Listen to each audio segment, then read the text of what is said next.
Good morning, children. Let us continue our chapter 13, children. Democratic and Nationalist Revolutions, 17th, 18th and 19th centuries. In the last class, we have discussed about unification of Germany, children. And in this class, let us learn about unification of Italy. During mid-19th century, Italy was divided into 7 states, children. Among these 7 states, only one was ruled by Italian princely house, and it was Sardinia-Piedmont. Okay? North of Italy was under Austrian Habsburgs, children. South of Italy was under Bourbon kings who belonged to Spain, and central Italy was ruled by Pope. North, South and Central. North was under Austrian Habsburgs. South was under Bourbon kings of Spain.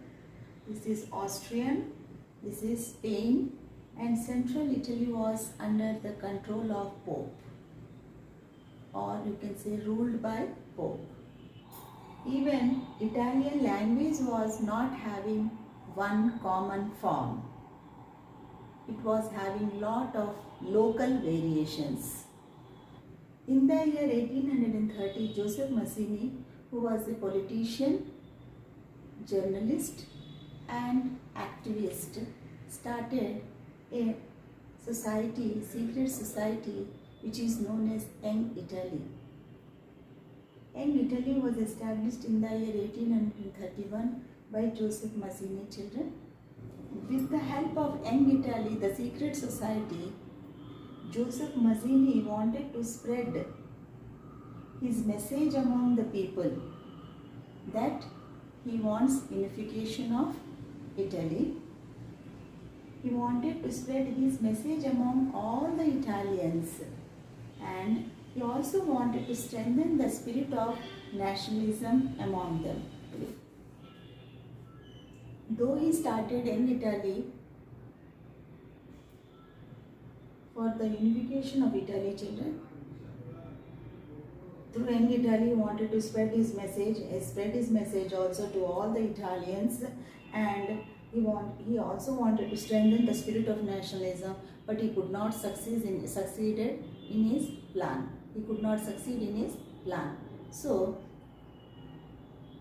why he could not succeed? Because of the revolution of 1830 and 1848. Now it was the duty of Victor Emmanuel II, who was the king of Sardinia-Piedmont, which was one state among all the 7 states ruled by Italian princely house. It was his duty to wage a war against Austrian Habsburg and the Bourbon kings of Spain. So, his prime minister was Count Cavour. Count Cavour led the movement of unification of Italy. He was the prime minister of Victor Emmanuel II, and he spoke French better than Italian language, as other wealthier people of the Italy were doing, children. They used to speak French better than Italian language. So, he made friendship with France and could defeat Austrian forces in the year 1859. In the war, other than the forces of Victor Emmanuel II, there were many volunteers joined the battle under the leadership of Joseph Garibaldi. Garibaldi, who was a member of Young Italy. In the year 1860, they entered into the South Italy, children. Now the North Italy, which was ruled by Austrian Habsburg, that has been occupied by Italian forces now, Victor Emmanuel II's forces. Now these forces entered into the South Italy, children, which was under the rule of, who were ruling in the South Italy? The Bourbon kings, those belong to Spain. Okay, and they not only entered into the South Italy, they also went into the kingdom of two Sicilies, and drove out the Spanish rulers with the help of the local peasants. And in the year 1871, Victor Emmanuel II was proclaimed as the King of United Italy. With this, the task of unification of Italy was accomplished. But the people of Italy were very innocent, they were illiterate, that is uneducated children. They never heard the word Italia. So they were thinking that La Italia is nothing but the wife of Victor Emmanuel II. Such a pathetic condition. Now, let us discuss the question given at the end, children.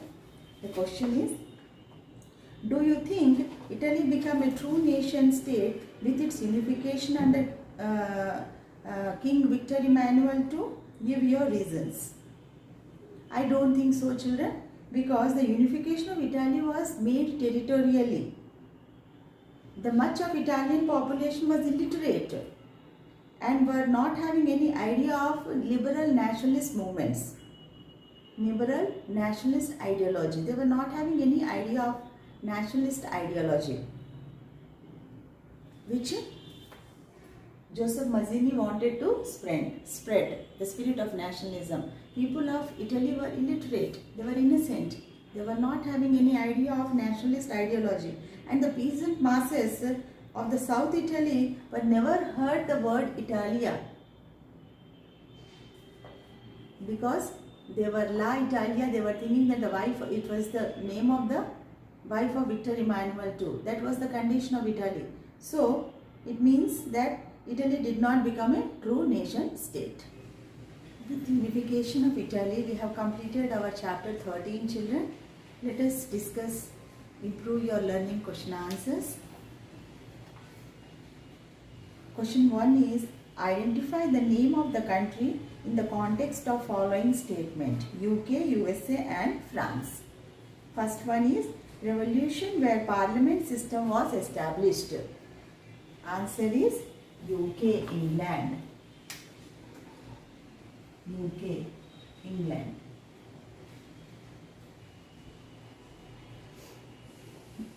B, country where king continues to play some role even after revolution. That is UK, children, United Kingdom. C, country that had to war against another in order to establish its democracy. That is USA, children.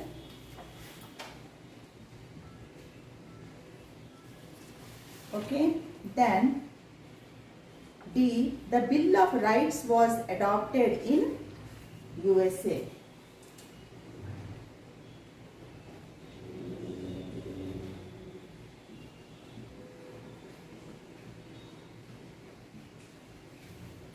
Okay, then next one, overthrow of monarchy was led by the peasants in France.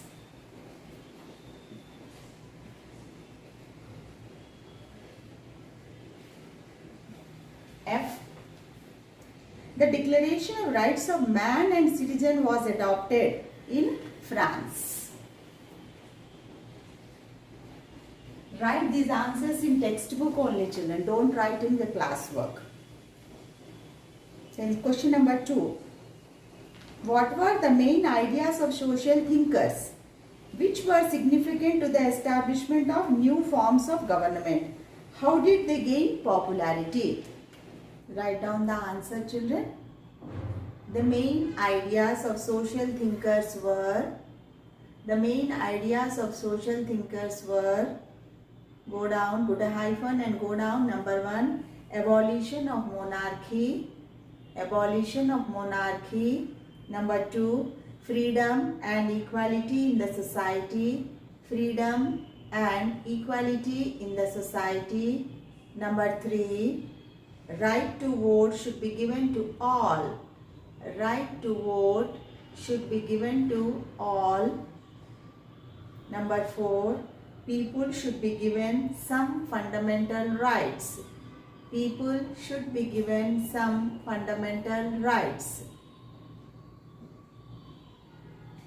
Change the paragraph, children. Next bit of the question, how did they gain popularity? That we have to write now. So change the paragraph. These ideas of social thinkers gained popularity. These ideas of social thinkers gained popularity due to the following reasons. Due to the following reasons. Put a hyphen, go down. The ideas were discussed in saloons and coffee shops. The ideas were discussed in saloons and coffee shops. Second point, these ideas were read aloud in a group. These ideas were read aloud in a group for the people, those who could not read and write. For the people, those who could not read and write. Now let us write textbook question 3, children. Describe the circumstances leading to the outbreak of revolutionary protests in France. Copy the question. The circumstances which led to the outbreak of revolutionary protests in France were: number 1, empty treasure, empty, E-M-P-T-Y, empty treasure. Number 2, increased taxes, increased taxes. Number 3, famines, F-A-M-I-N-E-S, famines. Number 4, increased rate of essential items, increased rate of essential items. Number 5, denial of rights, denial of rights to the common man, denial of rights to the common man. Write textbook question number 4. Would you agree with the view that the message of universal rights was beset with contradiction? Explain. Copy the question. Answer: yes, comma, I agree with the view that the message of universal rights was beset with the contradiction because, hyphen, go down, every country has its own culture, traditions and customs. Every country has its own culture, traditions and customs. Second point, a common law cannot bind them into one. A common law cannot bind them into one. Number 3, not only culture, traditions and customs are different. Not only culture, traditions and customs are different in different places, but language, race and thought process, etc. are also different in different places. Not only culture, traditions and customs are different in different places, but language, race and thought process are also different in different places. Thought process, etc. are also different in different places. So, it is not possible to set common rights. So, it is not possible to set common rights. Next question, children. Question number 5.